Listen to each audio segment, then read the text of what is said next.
The psychological reading is the depth.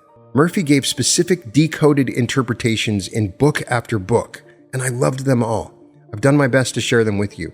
Once you learn the code, the entire Bible opens up in a new way. I would say even further than what Neville taught. Joseph, the dreamer, with the coat of many colors, is the imagination. Welcome to the Reality Revolution. I'm your host, Brian Scott, and today we're going to cover Joseph Murphy, and we're going to go deep. Because the truth is, I've read every Joseph Murphy book, every lecture, and I want to dig deep about what nobody talks about. Let me take you back. The doctor said it would kill him within 6 months. The man refused surgery. He refused radiation. He refused every conventional treatment available to him. He chose instead to sit in a chair 20 minutes every morning and 20 minutes every night and repeat one sentence. The wholeness, beauty, and perfection of the infinite are flowing through every atom of my being. Over and over again. That was it. No medication, no procedures, no second opinion, just one sentence. A sentence repeated in a specific mental state, sinking into a specific layer of his mind, doing something to his body that the medical science of his era could never explain. 30 days later, the lesion was gone. The cancer never returned. The man lived another 40 years. He preached every Sunday to 1,500 people in Los Angeles. He hosted a daily radio show heard by millions across America. He wrote over 30 books on the technique that had saved his own life. His name was Joseph Murphy. You may have read his most famous book, The Power of Your Subconscious Mind, which has sold somewhere between 15 million and 100 million copies worldwide. It sits on more bedside tables than almost any other self-help book ever written. And almost everyone who has read it has failed to make it work. That's the truth nobody tells you about Joseph Murphy. I've read every book Joseph Murphy ever wrote. I've read his work on this channel for almost a decade. I've studied his lectures, applied his techniques. We've created meditations around his teachings, recovered the methods the modern self-help industry sanitized out of him. What I'm about to tell you is what I have learned. The Joseph Murphy you think you know is a ghost. The real Murphy was something else entirely, a man who studied with a mysterious Ethiopian rabbi in Harlem, a man who was trained as a Catholic Jesuit and walked away from the church after witnessing a healing his theology could never explain, a man who served as an army pharmacist in World War II, a man who traveled to India to study with Hindu sages, a man who wrote books on astral travel, telepathy, the I Ching, and how to pray with a deck of playing cards. A man who built a single technique into a method that healed cancer, restored sight, repaired marriages, multiplied incomes, and reshaped the inner lives of millions of people who never knew his name. Technique's still here. The method still works. It just got buried under 60 years of self-help noise. We're going to dig it back up. This is the method they erased. Let me start with the misunderstanding. Most people who quote Joseph Murphy have never read more than one of his books. They've read The Power of Your Subconscious Mind. They've skimmed it. They pulled out the palatable parts. They've reduced his entire body of work to a few sound bites about affirmations and visualization. This is the man, as the modern self-help industry packaged him, a genial old uncle of positive thinking, a friendly voice telling you to imagine your goals and repeat phrases until they manifest. That man never existed. The actual Joseph Murphy was a far stranger figure. He was a mystic, scholar of comparative religion. He was a healer. He treated his own life-threatening cancer through pure mind work. He was a believer in clairvoyance, precognition, astral travel, and the predictive power of dreams. He wrote entire books on how to use playing cards as a divinatory system. He spent years studying the I Ching. You have to read Joseph Murphy's book on the I Ching. He drew freely from Catholic mysticism, Hebrew Kabbalah, Hindu Vedanta, Chinese divination, and Christian Science. He believed the Bible was a psychological textbook written in code, and he spent his entire teaching career breaking that code open for ordinary people. Very, very, very similar to Neville Goddard, but actually much easier for me to digest and understand. You may not have read any of his modern summaries of his work. Here's why. When Joseph Murphy died in 1981, his books were already bestsellers, but by the 90s and the 2000s, they had been reissued, repackaged, abridged, and condensed into volumes that emphasized his most marketable material and quietly removed everything else. The mystical content was edited out, the psychic content was downplayed, the biblical interpretations were stripped, the specific techniques were softened into generic affirmations. The Joseph Murphy who appears in modern self-help culture is a censored version of the actual teacher. I've read the unedited versions, I've read the obscure titles, I've read the letters and transcripts almost nobody else has read.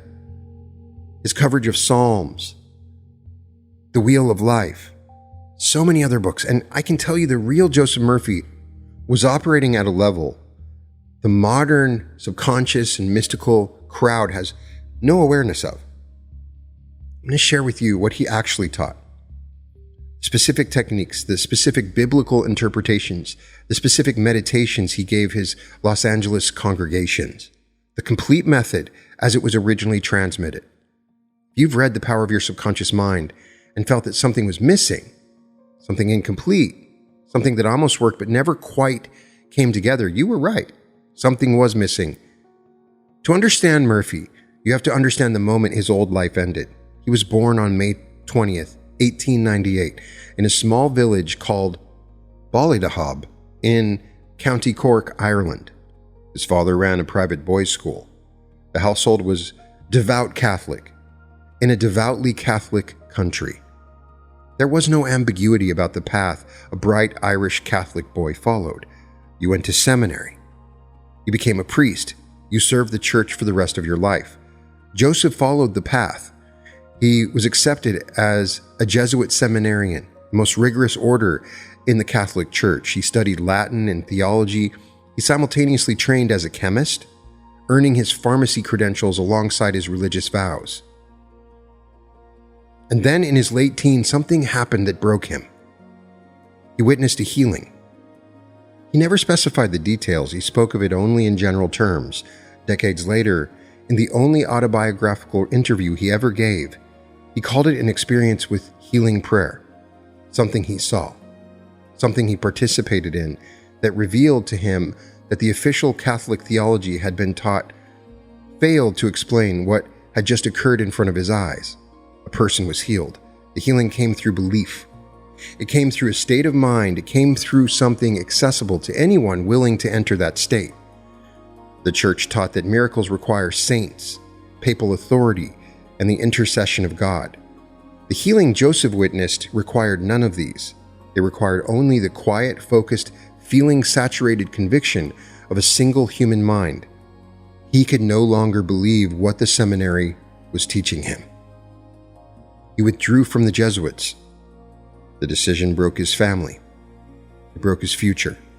It cost him every plan that had been laid for his life. In May of 1922, he boarded the RMS Cedric in Liverpool as a steerage passenger. His occupation listed on the ship's manifest was chemist. He was 24 years old. He had almost nothing. He was crossing the Atlantic to find a teacher who could explain what he had seen. He arrived in New York Harbor, found work as a pharmacist. He began searching the small, esoteric circles of the city for someone who understood. And in a small apartment in Harlem, lit by a single oil lamp, he finally found him. The teacher's name was Abdullah. He was tall, dark, and ancient. He wore robes, kept his apartment lit by a single oil lamp. He taught small groups of students who came to him through word of mouth, sometimes one at a time, never advertising or charging large fees. He was the same Abdullah who, in those same years, was teaching a young Barbadian named Neville Goddard. Two of the most influential mind power teachers of the 20th century received their training in the same room from the same man at the same time. Murphy described his first encounter with Abdullah in the only autobiographical interview he ever gave. A Canadian researcher named Bernard Canton recorded it in 1980, a year before Murphy's death. Once again, an amazing find by Cool Wisdom Books, the interview was published only in French under the title Joseph Murphy Se Raconte, a Bernard Canton. It has never been translated to English. Almost nobody who quotes Murphy has ever read it. What Murphy told Canton about the first encounter was this. He walked into Abdullah's apartment. He sat down, and Abdullah immediately said to him, "You are one of 6 children. You believe you are one of 5. You are wrong." Murphy was stunned. He had grown up believing he had 4 siblings. He wrote to his mother in Ireland that night. The reply came back across the Atlantic. There had been another child, a boy, born Joseph, stillborn within hours of his birth, buried without a marker, erased from family conversation for nearly 30 years. Abdullah had named a dead brother by reading something Murphy himself had no access to. That moment changed everything for Joseph Murphy. The Ethiopian rabbi was the real thing. The teaching Abdullah offered was no theory. It was a working method. It produced results. Murphy studied with Abdullah for years, and Abdullah gave him one core teaching that would become the foundation of everything Murphy taught for the next 5 decades. He called it entering the place of meeting. The specific, relaxed condition, somewhere between waking and sleep, in which the conscious mind grows still and the subconscious becomes receptive to direct impression. Abdullah taught Murphy to enter this state deliberately, to plant a single clear thought in it, and to hold the thought with calm feeling until the deeper mind accepted it as a finished fact. This is the technique I will give you, the method that healed Murphy's cancer, the method the modern self-help industry has buried for the last 60 years. This is the sleep treatment. Murphy taught his students that the subconscious mind is most receptive to suggestion in the few minutes just before sleep and the few minutes just after waking. This window has a name. Modern neuroscience calls it the hypnagogic state. The borderline of consciousness where alpha and theta brainwaves dominate, where the critical filter of the conscious mind has begun to dissolve, where any thought held in the imagination passes through almost unfiltered into the deeper layers of the mind.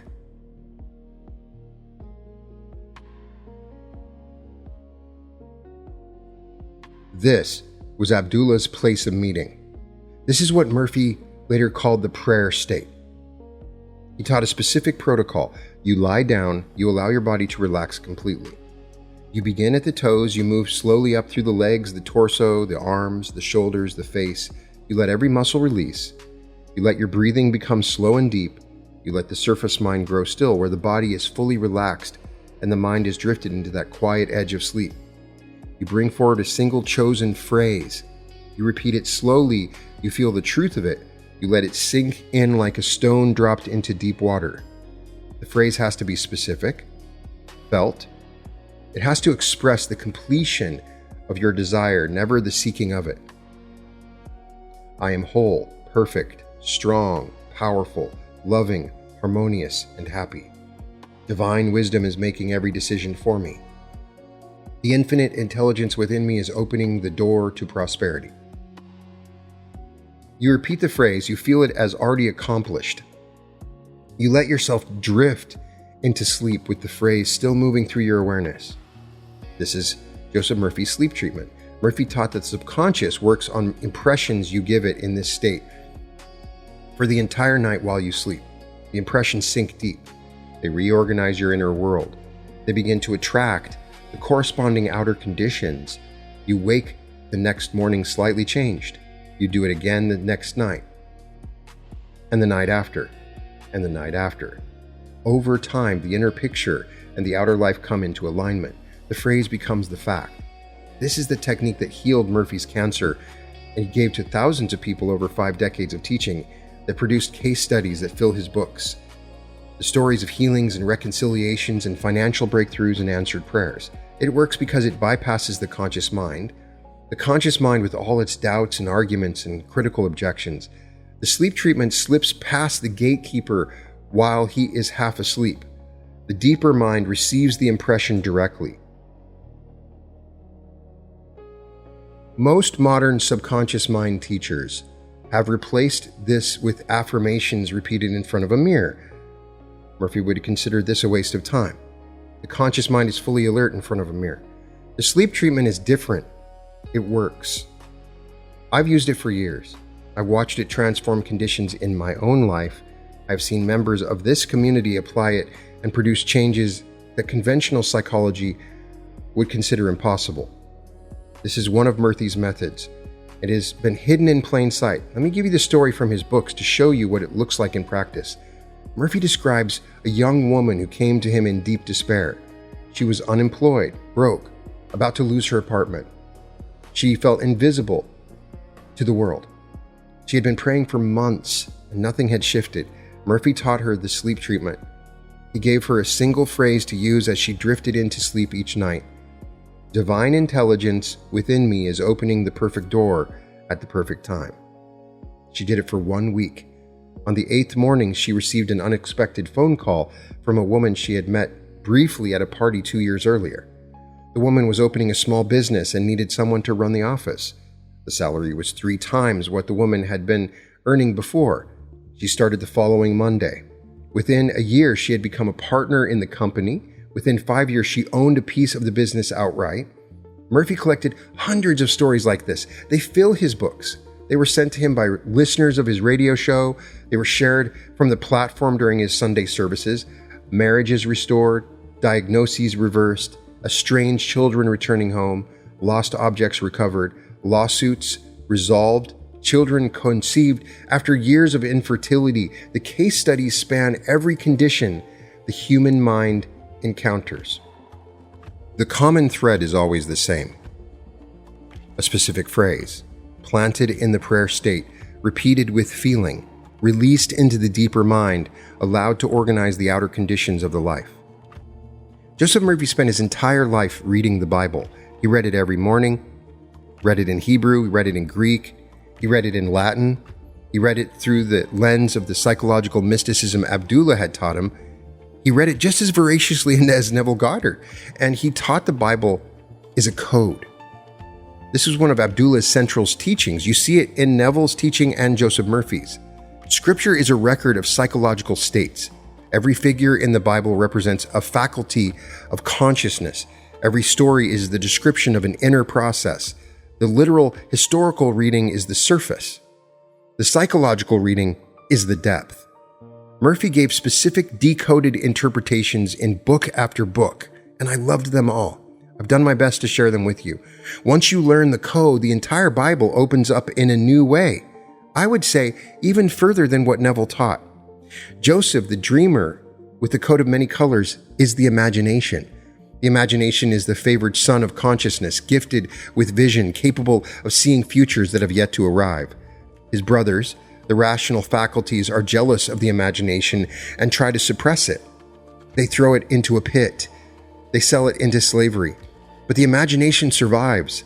The imagination rises in Egypt, interprets the dreams of the Pharaoh, and eventually rules over the entire land. The imagination becomes the ruler of consciousness. Pharaoh is the conscious reasoning mind. He is limited.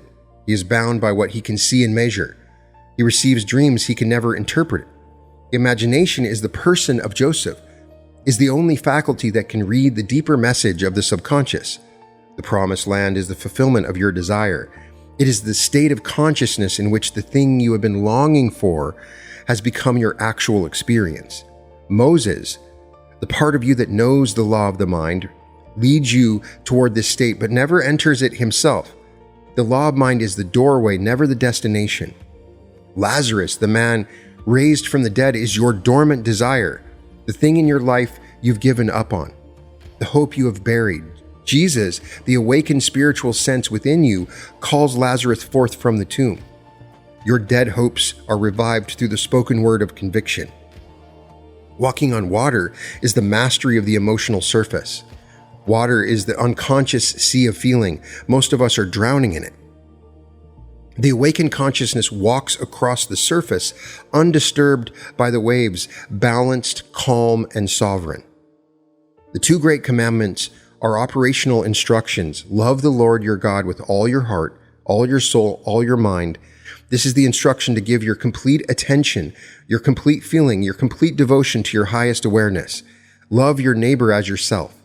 The neighbor is the closest thought to you, the thing you are entering and entertaining in your imagination at this very moment. Love it as yourself because it will become yourself. I am is the consciousness of being. It is the most powerful phrase in the Hebrew scriptures. I love Joseph Murphy's teachings on the I am. It is the name God speaks to Moses from the burning bush. I am that I am. He explains that whenever you attach to I am, you become. I am sick, I am poor, I'm alone, or I am strong. I am prosperous, I am loved. The consciousness of being is the creative power, and the words you attach to it shape your experience. This is the Bible Murphy read, the Bible he taught, and he spent decades teaching his Los Angeles congregation how to decode scripture this way. I absolutely love it. It's opened up everything for me in understanding the Bible, when before it was a document that made no sense and was clearly false. He believed that once you learned the code, the Bible became the greatest psychological textbook ever written, and he used it to inform his techniques and affirmations from that point forward. The modern self-help summaries of Murphy have stripped all of this out.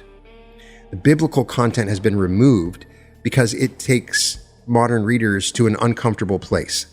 But the Bible was the operating manual Murphy used. To understand him without it is to understand him at half power.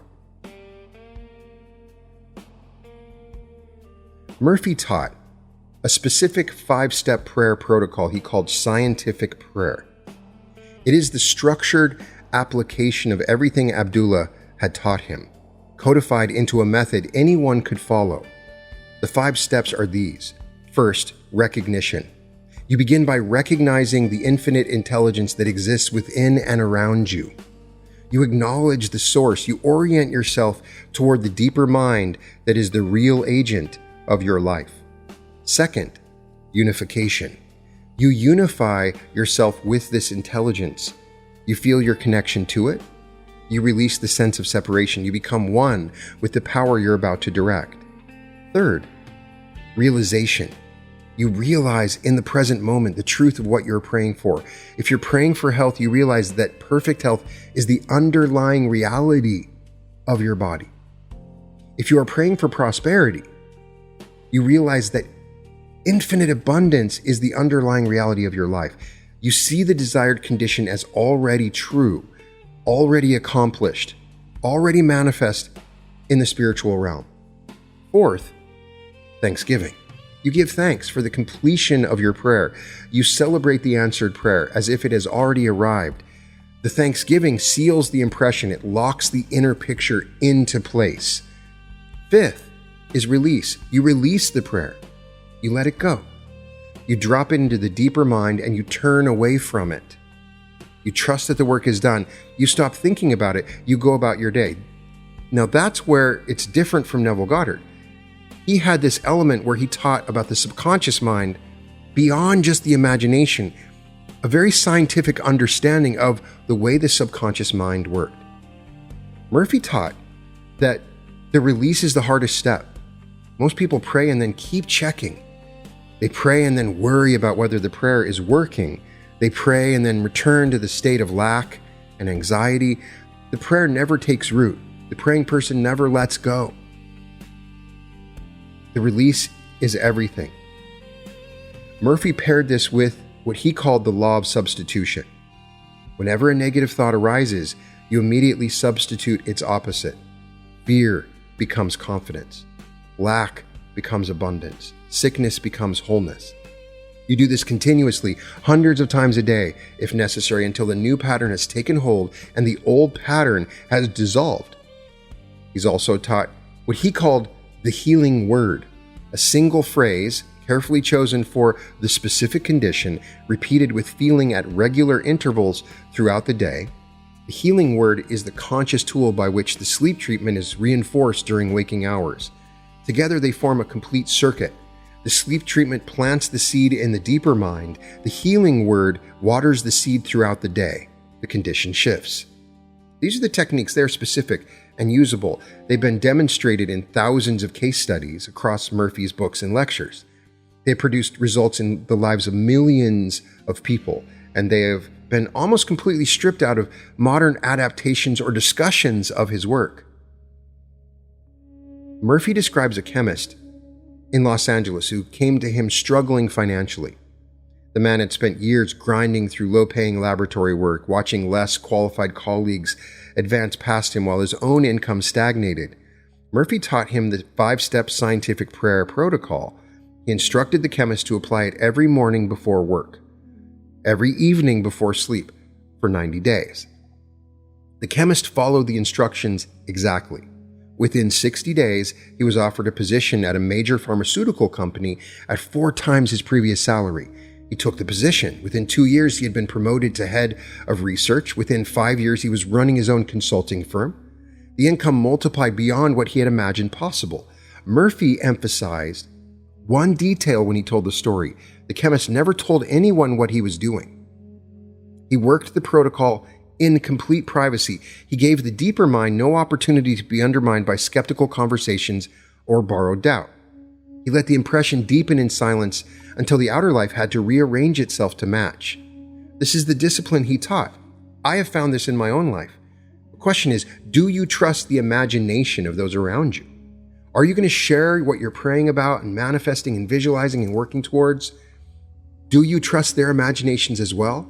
You work in the privacy of your own imagination first and let it blossom without the imaginations of others to affect it. Sometime in the 1940s, Joseph Murphy was diagnosed with a skin lesion his doctors classified as a life-threatening cancer.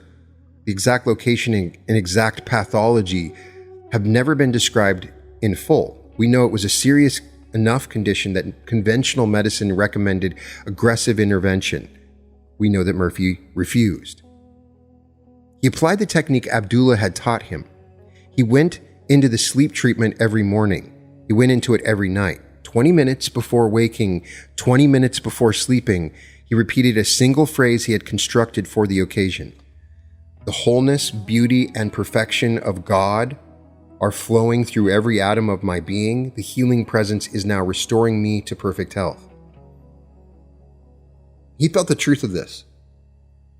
He visualized his skin as smooth, whole, and perfect. He drifted into and out of sleep with the phrase moving through his awareness. He never doubted, argued, or let the conscious mind dismiss the practice as inadequate. Throughout the day, he applied the law of substitution.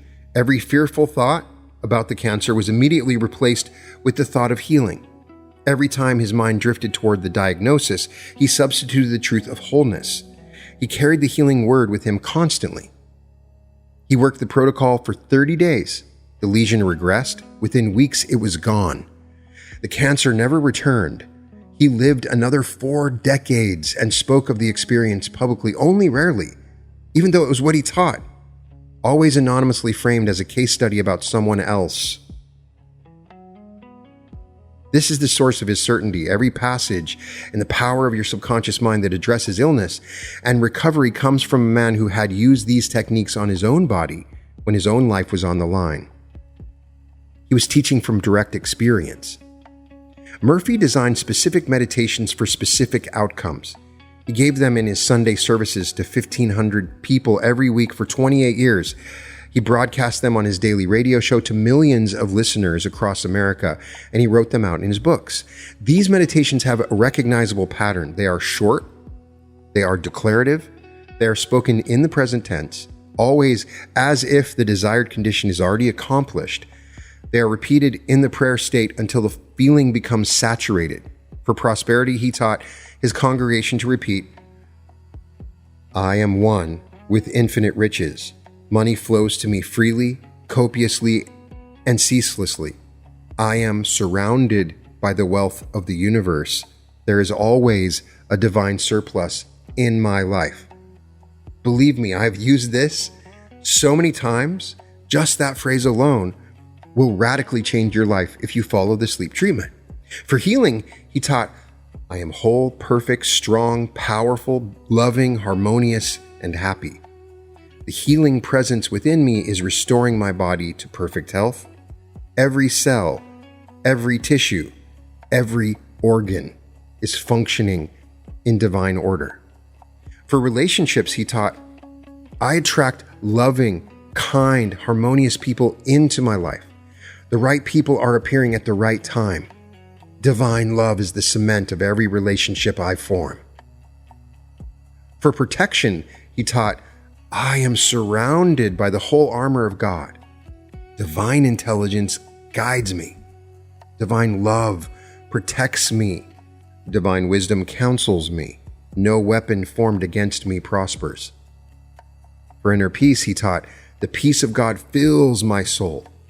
I am calm, serene, poised, balanced. I rest in the deep silence of the eternal.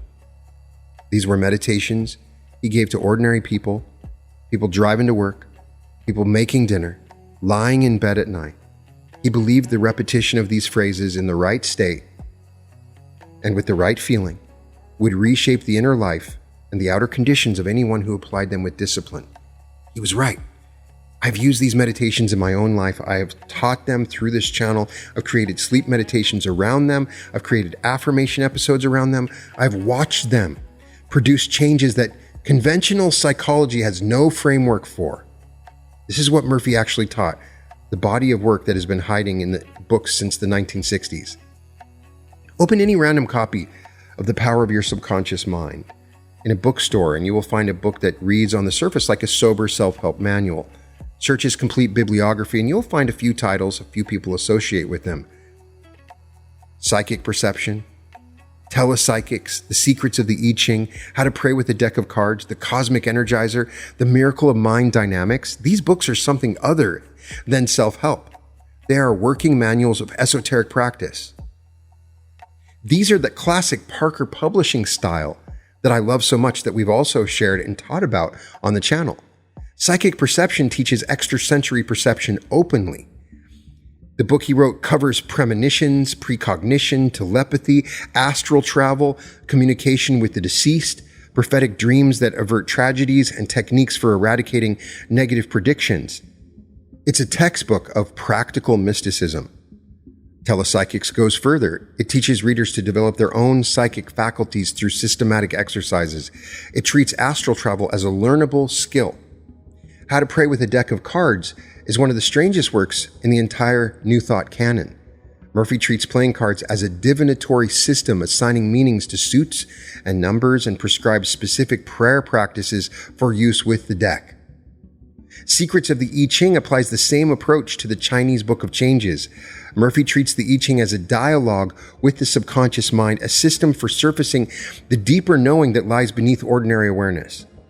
Now, I've considered reading this for the channel, but it's not the kind of book that I could read for the channel.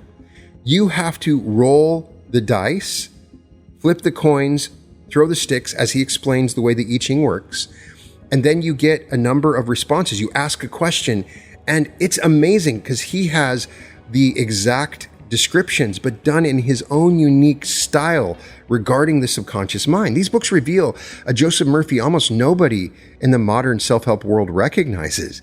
He was a working mystic that believed in psychic phenomenon, taught them openly, and had experienced them himself throughout his life. The Abdullah encounter was the first of many such experiences. His books are full of accounts of prophetic dreams that saved lives, telepathic communications between separated loved ones, predictive visions. He was teaching the magical tradition. He was simply skilled enough to package it in the language mainstream America could accept. Another interesting aspect, at some point in the 1950s or early 60s, Joseph Murphy disappeared from Los Angeles for an extended period. The exact dates have never been confirmed. At the University of India, he received the title of Andhra Research Fellow. The exact nature of his scholarship there remains undocumented. What survives is the influence on his work. His books are saturated with references to Hindu concepts, Sanskrit terminology, the cosmology of the Upanishads, the philosophy of the Bhagavad Gita. He began calling the subconscious mind by Hindu names. He drew parallels between Christian and Vedantic teachings that almost nobody in the American spiritual scene was drawing in the 1960s. His influences ran wider than almost anyone that his audience realized. Thomas Troward, the British High Court judge who had written the Edinburgh Lectures on Mental Science, Emmett Fox, the Irish-American minister at the Church of Healing Christ, Ernest Holmes, the founder of religious science, Paramahansa Yogananda, whose self-realization fellowship operated just a few blocks down Wilshire Boulevard from Murphy's own church, Abdullah, the Harlem mystic who had named his dead brother. Murphy was synthesizing all of it: Hebrew mysticism, Catholic prayer practice, Hindu Vedanta, Chinese divination, New Thought theology, pharmaceutical chemistry, war medicine. He was building a unified science of mind from every tradition he had ever encountered, and the resulting body of work crossed boundaries no other 20th century teacher had attempted to cross. I have been reading Joseph Murphy for almost a decade. I've read every major book he wrote, read his lectures and transcripts. I've applied his techniques in my own life. Before this episode ends, this is what I want to give you: 3 things. First is the sleep treatment, the most powerful single technique in the modern self-help canon. It sounds familiar, but it's very specific. It's applying this for a 20-minute period. Tonight when you go to bed, choose one phrase, make it specific, make it feel like the completion of your desire, never the seeking of it. Repeat it slowly as you drift into sleep. Let it sink into your deeper mind. Do this every night for 30 days. Pay attention to what shifts. Second, the Law of Substitution. It's the most underrated tool Murphy ever taught. Throughout your day, whenever a negative thought arises, immediately substitute its opposite. Do this hundreds of times a day if you have to. The old pattern dissolves through sustained refusal to feed it. The new pattern takes hold through sustained attention. This is how the inner climate changes. Third, the Bible is the operating manual Murphy used, and you can use it the same way. Every figure is a state of consciousness. Every story is the description of an inner process. Joseph is the imagination. The Pharaoh is the reasoning mind. Eve is the subconscious. I am is the creative power. The promised land is the fulfillment of your desire. Once you start reading the scripture this way, the entire text comes alive as a manual for reality creation. These are the keys. These are Murphy's keys. They were given to him by an Ethiopian rabbi in a Harlem apartment 100 years ago, and they have been carried down through his books and his lectures and his radio broadcasts and his published works, and they are still here, still operational, still working in any life that picks them up. I'm one of those people who pick them up. I've watched these techniques produce results that conventional psychology and science has no framework for. I've used them on my own conditions, taught them through this channel for a very long time, and I can tell you that the man who wrote The Power of the Subconscious Mind was the real thing. He healed himself.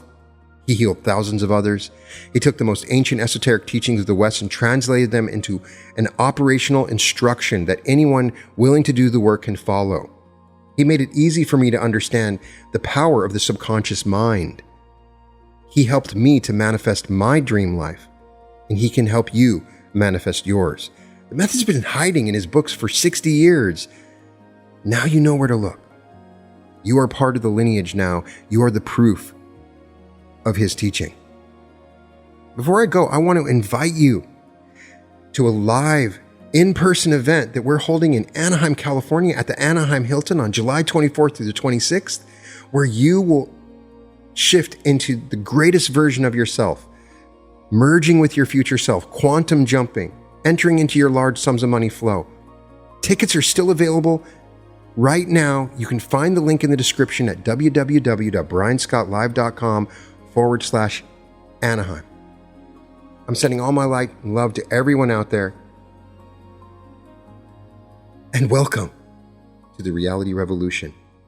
3 days, 9 sessions. You're invited to a complete timeline shift. This July, the Reality Revolution comes home to Anaheim for the most immersive 3-day experience I have ever built. Activate your pineal gland, meet your higher self, quantum jump into your greatest timeline, enter the bliss body healing state, step into the flow of large sums of money, open fully to love and shift into the higher density new earth. Every session combines deep teaching with guided activation, the same techniques that have produced extraordinary transformations at every Reality Revolution event. Friday night, the community celebrates together. Saturday evening, we have a special appearance from Daryl Anka. Sunday, you walk out as a new version of yourself. July 24th through the 26th at the Hilton Anaheim.